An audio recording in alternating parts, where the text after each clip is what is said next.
Iran America యుద్ధ ప్రభావం భారత్పై తీవ్రంగా ఉందని, విదేశీ వస్తువులు, బంగారం కొనుగోళ్లు ఆపేయాలని, పెట్రోల్, డీజిల్, గ్యాస్ వంటి ఇంధన వినియోగాన్ని తగ్గించుకుంటేనే రాబోయే గడ్డు కాలాన్ని అధిగమించగలవంటూ ప్రధాని మోదీ చేసిన సూచనలు, హెచ్చరికలు తీవ్ర ప్రభావం చూపుతున్నాయి.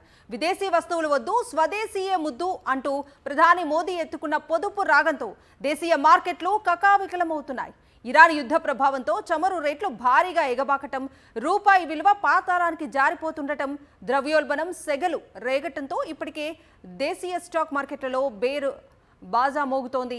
అగ్నికి ఆజ్యం పోసినట్లుగా మోదీ పొదుపు సూచనలతో ప్రజలు వినిమయం పడిపోయి జీడీపీ వృద్ధికి చిల్లు పడొచ్చని ఆర్థిక నిపుణులు వార్నింగ్లు మొదలయ్యాయి. ఇవన్నీ కలిసి మార్కెట్లను వణికిస్తుండటంతో గత 2 రోజుల్లోనే ఏకంగా 16 లక్షల కోట్ల రూపాయలకు పైగా సంపద ఆవిరి కావటం ఇన్వెస్టర్లను దిక్కుతోచని స్థితిలోకి నెట్టింది.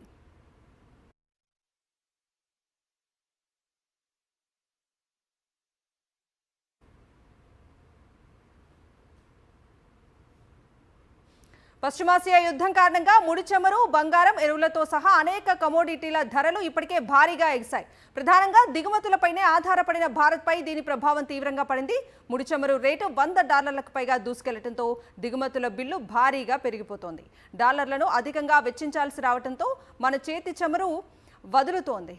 విదేశీ మారక నిల్వలు తరిగిపోతున్నాయి. దీంతో రూపాయి ఇంకా పడిపోతోంది. మన దిగుమతుల్లో దాదాపు 3వ వంతు వాటా క్రూడ్, పసిడి, ఎరువులు, వంట నూనెలదే కావడంతో ప్రభుత్వానికి ఇబ్బందికర పరిస్థితులు ఎదురయ్యాయి.